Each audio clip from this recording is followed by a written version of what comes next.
Welcome back, Sherry Lowe, Queen of Free. We're talking about being a better you, eating healthier without breaking the bank. You said don't overbuy our produce. Yeah, I think there's a tendency for all of us when we turn over a new leaf that we feel like we're going to just eat things we've never eaten before, and we're going to buy and stuff the fridge full of stuff, and then the food goes bad before we can eat it, leading to both food waste and financial waste. And so it's really important, and we can talk more about it, to have a meal plan and a grocery list before you hit the aisles, but also to be realistic about what it is that you will and you won't eat, what your family will and won't eat, and to aim for items that have a longer shelf life, that will stay fresh for longer, and actually have some ideas out on queenoffree.net today where you can actually elongate the life of your produce. You said to prepare before you get to the store. Definitely. You need a meal plan. You need a grocery list for a couple of reasons. Number one, you don't want to buy duplicates of things that you already have at home.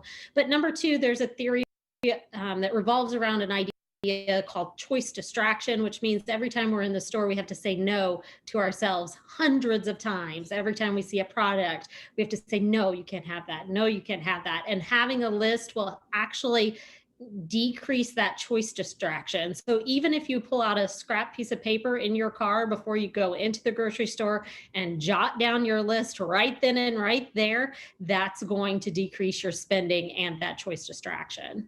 Don't skip meal prep, which can be hard, I think, to pre-plan that. That can be difficult. Yeah, and I think sometimes we overthink this. We think we need to like cook for an entire month or something crazy. Bless it. If you can do that, that is awesome. Most people can't.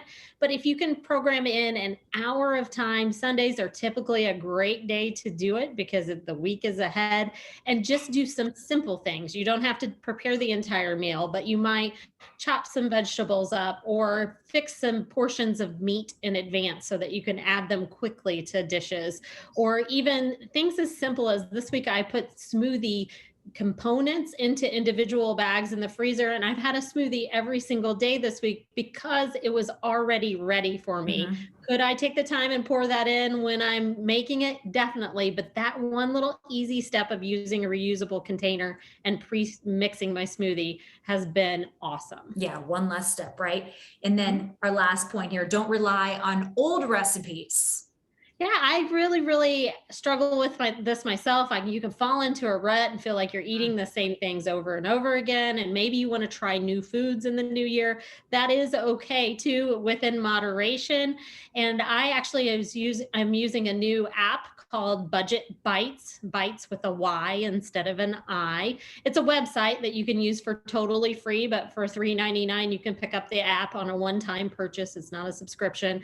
And you can actually scroll recipes, kind of like you, instead of scrolling social media, make your own cookbooks, and it easily adjusts the recipes as well, up and down, depending on how many people you're cooking for. Lots of healthy ideas without spending a bunch of money on like a meal subscription kit or something else where you might be able to try some foods on your own. Yeah, more ways to eat healthy on a budget without breaking the bank right now on queenoffree.net. Sherry, thank you very much for the advice this morning. Happy to help. We'll be right back.